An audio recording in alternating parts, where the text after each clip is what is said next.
Hey folks, Fernando doing another video for the more survivalists, and in this case reviewing the Thrunite Archer Mini. I've had a few weeks with it already and I can give you my thoughts on it. Yes, full disclosure, this has been sent for reviewing by the people of Thrunite. No, that does not change my opinion in the least. If there's something that I'm not interested in, I simply don't review it because it's a waste of time. Now over the years, which has been a few years already, I've reviewed a number of Thrunite flashlights. They've all worked great for me, man. They're great value, and that's why I feel comfortable doing these reviews, recommending. And I will also mention the things that I think could be improved and done better. First of all, you're talking about a AAA single battery format type of light. That would be the most similar one to this. I have here the O light, which is very similar. This one is using a triple A battery, and it's even a little bit bigger, even though I have a larger reflector here. Now this one is not using a AAA battery. This is actually using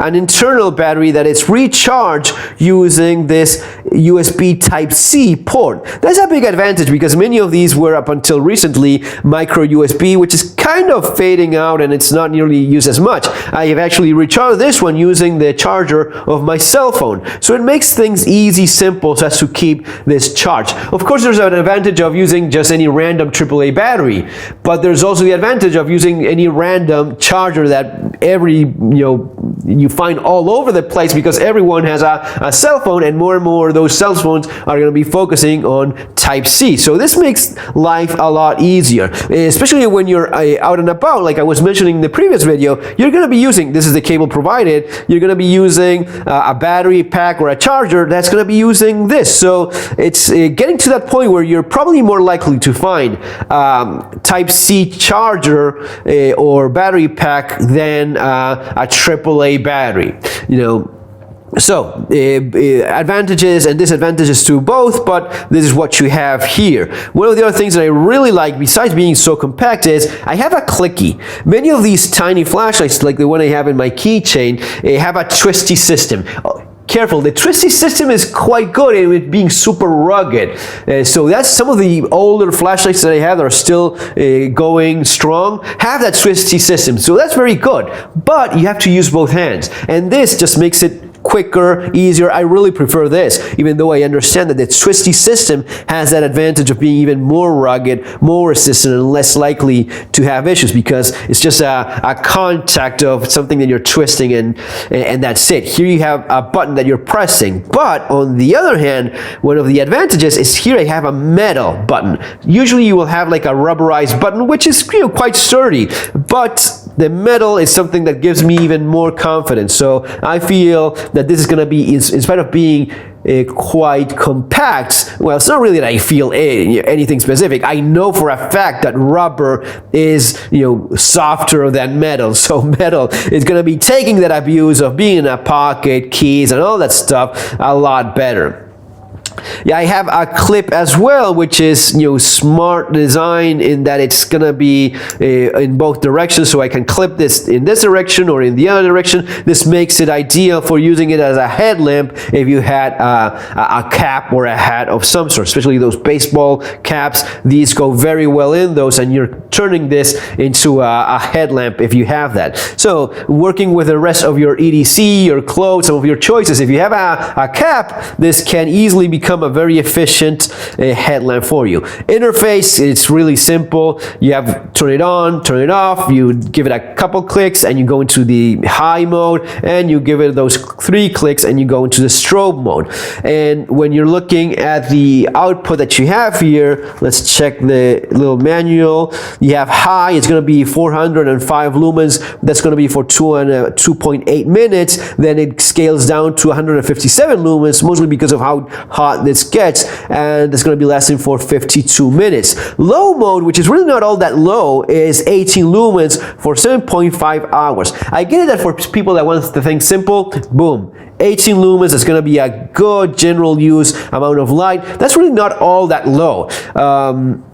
And for the strobe mode, you have 355 lumens, 410 minutes. That's a great strobe. As efficient as strobe is or not, you have a very high output here. And yes, for people that are likely to be confused or startled by it, I think that, I would probably go with the 405 lumens. Boom. Put that in someone's face, and they're going to be having a hard time looking towards you and being able to get much information from that. How effective is blinding someone with a light or not? It depends. You've heard all sorts of different accounts. The strobe mode, you see it sometimes used with greater or lesser success, but you have it there, and it's powerful enough so as to be efficient if the opportunity presents for that sort of thing. And the person that's being applied on is sensitive to that sort of thing as well.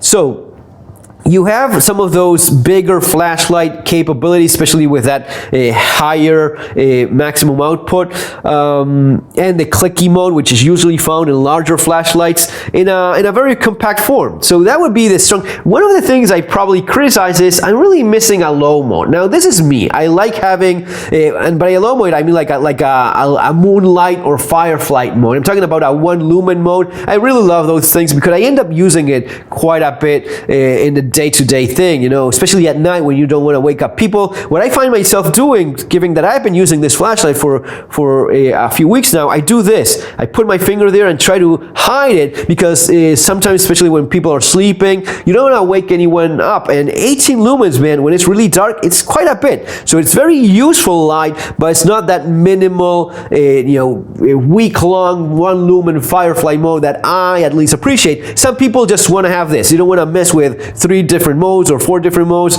Simple. So for people that want to keep it simple, this is great because just turning it on, you have useful light. And just remembering that double clicky, you're going to be going into that. Let's check out how it looks when it's actually dark and you move about with that. So we're starting with the low mode, which is across the room decent enough so as to actually see well. You see a nice hot spot. It's not that much of a thrower given this size, which is reasonable, but we don't see any rings, artifacts, or anything like that. It has a nice hot spot and decent spill for its size. And then in high mode, you definitely see a lot more light. Again, no artifacts, rings, and a lot more power. Nice, cool, neutral white, I would say. There's no bluish tints or anything like that. So yeah, you see pretty good quality in that LED. So as you see, more than enough light to see, find your way. Again, I would really love to have that 1 lumen moonlight mode, but again, that's probably me, and for a lot of people, they don't need it, they don't want it. And yes, those 18 lumens are going to be lasting for 7 hours. So at the end of the day, you just recharge your flashlight every once in a while, every few weeks, couple weeks or so, and you're always going to be having decent light in your tiny flashlight. Comes with this cable just to charge it. Again, you can use your phone. At least I've used mine. Careful with this. Check the voltage. At least for my phone charger, it just works without any problem. But verify that with your own charger. Very decent little light. I like it a lot. I feel comfortable recommending it, especially if you want something like this, something super compact, but still with some of those bigger tactic-y type of flashlight capabilities going on there. The link is going to be there below. Subscribe to the channel if you haven't done so already. As always, if you're interested in this kind of content, you have my books available in Amazon, following the links below. Take care.